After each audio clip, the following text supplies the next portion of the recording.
দেখ এই ডিমটাকে ৩ ভাগ করবি। একটা হলো নাকের লাইন, একটা ভুরুর লাইন, একটা চুলের লাইন। এখানে কান হবে, ওকে? এদিকে গলা।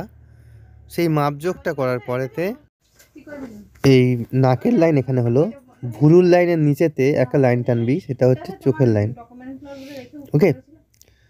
তো চুল, নাক, গলা মোটামুটি মাপজোখ যেন ঠিক থাকে। এরপরেতে একটা বেসিক যেভাবে ড্রয়িং করা হয়, মানুষের চোখ, নাক, মুখ কী আঁকছি দেখার দরকার নেই। কার ছবি সেটা মোটামুটি একটা আন্দাজে থাকবে, মেয়ে না ছেলে, সেই অনুযায়ী চোখগুলো কত পর্যন্ত হয় সেটা একটা ড্রয়িং করবি।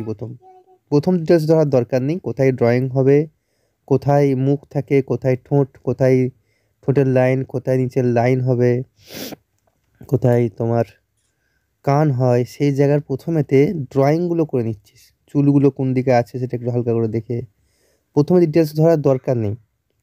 মোটামুটি একটা ড্রয়িং করার পরেতে তারপরেতে আমরা পোর্ট্রেট যার করছি তাকে সরাসরি সম্পূর্ণভাবে দেখে সুন্দরভাবে আস্তে আস্তে তার চোখটা কেমন সে অনুযায়ী চোখ আঁকবো, চোখের পাতাটা কেমন দেখতে সে অনুযায়ী চোখের পাতা হবে, ঠোঁটটা কেমন দেখতে সে অনুযায়ী ঠোঁটের লাইন টানা হবে। এরপর ডিটেলস টুক টুক টুক টুক করে কোথায় কি আলো ছায়া পড়েছে সেই জায়গাগুলো ধরে ধরে ধরে ধরে যেতে হবে।